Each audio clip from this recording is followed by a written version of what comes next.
کہ اصل میں خطرے میں کون تھی. آپ کی موروثیت خطرے میں تھی جس کو آپ کے اوپر اس وقت مسلط کیا گیا ہے، اور اس طرح کے بےہودہ اور جھوٹے کیسز سے ملک کی 50% آبادی خواتین کی تذلیل کی گئی ہے. ایک بشریٰ بی بی کو نہیں، ہم سب کو ذلیل کیا گیا. نکاح جیسے خوبصورت، جو ایک اللہ نے ایک بہت خوبصورت انسٹیٹیوشن بنایا ہے، جو ہمارا ایک سوشل فیبرک کا حصہ ہے. طلاق اور نکاح دونوں درج ہے، ہماری شریعت کا حصہ ہے، اس کی پوری ڈیٹیلز ہے. اس کے اوپر ایک سوالیہ نشان اٹھایا گیا، خواتین کو ولنریبل کیا گیا. خدا را مہربانی کرے، اپنی جو آگ ہے، جو آپ کے اندر جو نفرت ہے، اس میں آپ اتنے بڑھ گئے ہیں کہ آپ نے اس ملک کا سوشل، مورل اور اسلامک فیبرک تباہ کر کے رکھ دیا. توشہ خانہ پہ آ جائیں جی. ماشاءاللہ یہاں پر اناناس سے لے کر مرسڈیز BMW ہضم کرنے والے جو ہیں، وہ آج وہ ڈاکورانی ہمارے سر پہ مسلط ہے. ان کو کوئی سوال پوچھنے والا نہیں ہے. مرسڈیز کا سوال ہو تو کہتی بند کرے کیمرہ بند کرتے. کب بند کرتی؟ کب ہوا یہ؟ کیسے ہوا؟ لندن تو کیا، پاکستان میں بھی میری جائیدادیں نہیں ہیں، لیکن نکل آئے تو کوئی مسئلہ نہیں ہے، کوئی سوال نہیں پوچھے گا. کیونکہ سلطنت شریفیہ زرداریہ جو ہے، سلطنت ہے بھائی، کوئی نہیں سوال پوچھے گا، نہ کسی کو یاد رہے گا، نہ کسی عدالت میں اچھالا جائے گا. کیونکہ حافظے ہمارے وہیں کمزور ہوتے ہیں نا. جس کی سلطنت ہے، ہم اس کی رعایا ہے، ان کو ہم نے سوال کیوں کرنا ہے؟ مسئلہ تو جمہور کا ہے. سوال اس سے پوچھے جو جمہور کی آواز بن رہا ہے. سوال اس سے پوچھے جس سے آپ کو ملکی سالمیت کو خطرہ ہو رہا ہے نا، کیونکہ جمہور کو جگا رہا ہے، جمہوریت مستحکم کرنے کی ناکام کوششیں کر رہا ہے شاید. یہ تو ہم نے اپنے اوپر جو مسلط کرنے تھے لوگ، ان کا نیریٹو ہے. توشہ خانہ سے 1150 کے قریب کی جو فہرست آئی تھی، کیا کسی نے سوال پوچھا کہ یہ عدالت نے تو فہرست دی تھی، اور عدالت میں تو یہ کیس چلا تھا کہ کس کس نے توشہ خانہ سے کیا کیا لیا اور کتنے میں لیا، کتنی گھڑیاں گئی. لوگ پہلے پوچھتے تھے کتنے آدمی، اب ہم پوچھ رہے ہیں کتنے تحفے تھے. لیکن نہیں، وہاں تو سب ہضم ہو گیا. توشہ خانہ ہو یا ملکی خزانہ ہو، سلطنت جس کی ہے ان کا تو پورا حق ہے. اناناس ہی تو اٹھایا تھا، کوئی بات نہیں. مرسڈیز ہی تو لی تھی، کوئی مسئلہ نہیں. سرکار کا اقبال بلند ہو، مغلیہ دور حکومت آ گیا ہے، سلطنت قائم ہو گئی ہے، موروثیت قائم ہو گئی ہے. پہلے ابا جی نے کنگ ایڈورڈ میں سفارش کر کے داخلہ کروایا تھا، پھر آرمی میڈیکل کالج میں داخلہ کرایا تھا، اب تو پورے کا پورے اسمبلی میں داخلہ کروا دیا. 894 ووٹ سے ہارنے کے باوجود بھی آپ دیکھ لیں ماشاءاللہ روایت تو وہی رہی ہے. ابا کی لاڈلی پری ہے، سلطنت ابا جان کی ہے، ہم تو سارے رعایا ہیں.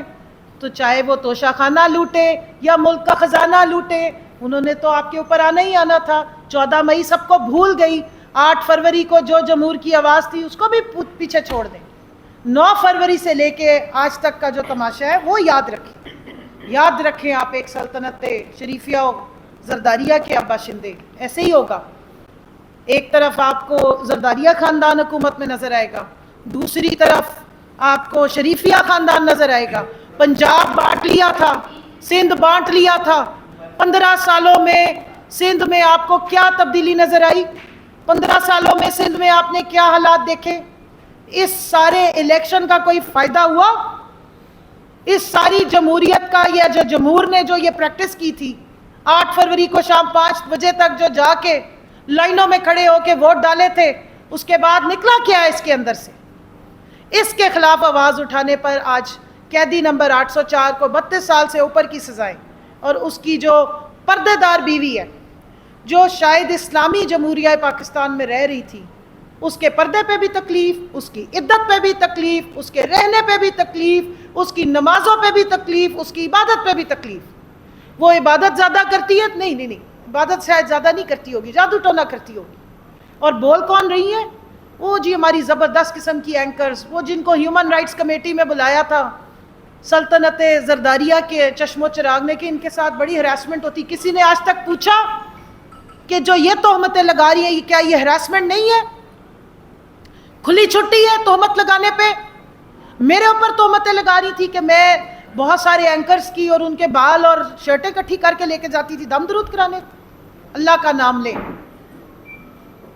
اتنا بغض میں آگے نہ چلے جائیں. اور ماشاءاللہ یہ اب دور ہے ویڈیوز کا.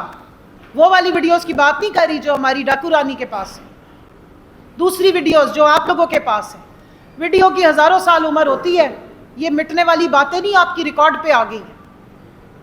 جس دن یہ سلطنت شریفیہ اور زرداریہ سے ہم آزادی لے کے واپس اسلامی جمہوریہ پاکستان قائم کریں گے, ایک ایک ویڈیو کا حساب ہوگا انشاءاللہ. اور جمہوریت اور جمہور جب صحیح معنوں میں مستحکم ہوگی تو تب یہ حساب ہوگا. میں پوچھنا چاہتی ہوں, کس جرم کی پاداش میں بشرا بی بی کو بظاہر دکھایا گیا کہ بنی گالا میں رکھا گیا ہے؟ کسی نے آج تک سوال پوچھا کس حال میں رکھا گیا؟ کیوں رکھا گیا جب وہ خود کہہ رہی ہیں کہ مجھے اڈیالہ جیل میں شفٹ کیا جائے؟ کن حالات میں ان کو رکھا گیا ہے؟ ایک ہفتے کے بعد صرف 40 منٹ ان کو اجازت ملتی ہے کسی سے ملنے کی. نہ وہ کھڑکی کھول سکتی ہیں, نہ وہ کمرے کا دروازہ کھول سکتی ہیں. ان کو کھانے میں پتہ نہیں کیا ملا کے دیا جا رہا ہے کہ ان کے حلق میں چھالے پڑ گئے ہیں اور وہ 2 دن تک کھانا نہیں کھا سکتی تھی. ان کا پورا گھر بند کر دیا گیا. بھائی کیمرے لگا کے آپ کو ویڈیوز بنانی ہے تو اور بھی ہیں نا لوگ یہ شوق کرنے والے, کیوں شریف خواتین کے اوپر یہ تماشا کرتے ہیں؟ کیوں اس خاتون کو ٹارچر دے رہے ہو؟ صرف اس لیے کہ وہ جو جیل میں بیٹھا ہے وہ ٹوٹ جائے؟ وہ نہیں ٹوٹنے والا انشاءاللہ, کیونکہ بڑے واشگاف الفاظ میں وہ آپ کو بتا چکا ہے کہ ایاک نعبدو و ایاک نستعین. اور نہ صرف وہ بتا چکے, اب تو ہمیں بھی سارے کو اچھی طرح سمجھ آ گئی ہے کہ کیا مطلب ہے ایاک نعبدو و ایاک نستعین کی. 40 منٹ کی صرف ایک ہفتے بعد ان کو اجازت ہوتی ہے ملاقات کی. کیا بڑا جرم کیا انہوں نے؟ کس کے خزانے پہ ڈاکے ڈالے؟ آج تک پروف تو آپ کچھ بھی نہ کر سکے. بیچ میں سے لے کے نکلے تو کیا عدت کیس؟ شرم سے ڈوب مرنا چاہیے اگر اس ملک میں اب خواتین کے ساتھ یہ سلوک ہو, عزت دار خواتین کے ساتھ یہ سلوک ہو. توشہ خانہ کیس, توشہ خانہ میں سے آپ نے کیا نکالا ہے؟ سب نے دیکھا ہے, کھلی آنکھوں سے دیکھا ہے کہ حقیقت میں کچھ ہے اور پروپیگنڈا کچھ اور ہے. القادر ٹرسٹ پہ آ جائیں. زیادہ ڈیٹیلز نہیں بتاؤں گی کیونکہ آپ کو آلریڈی لیگل ساری امپلیکیشنز اس کی پتہ ہے, لیکن 2 سوال صرف پوچھتی ہوں. اگر 190 ملین پاؤنڈ قاضی فائز عیسیٰ صاحب نے حکومت کے خزانے میں ٹرانسفر کرنے کا آرڈر کر دیا ہے, تو وہ 190 ملین پاؤنڈ جو حکومت کے پاس جا رہے ہیں اور پڑے سپریم کورٹ میں تھے, ان کی پاداش میں محترم عمران خان صاحب اور بشرا بی بی کو کس خوشی میں سزائیں مل رہی ہیں؟ آرڈر حالانکہ کیبنٹ کا ہے, ڈیٹس بتا رہی ہیں کہ ایسا نہیں ہے. ٹرسٹی کے پاس 1 روپیہ لینے کی اجازت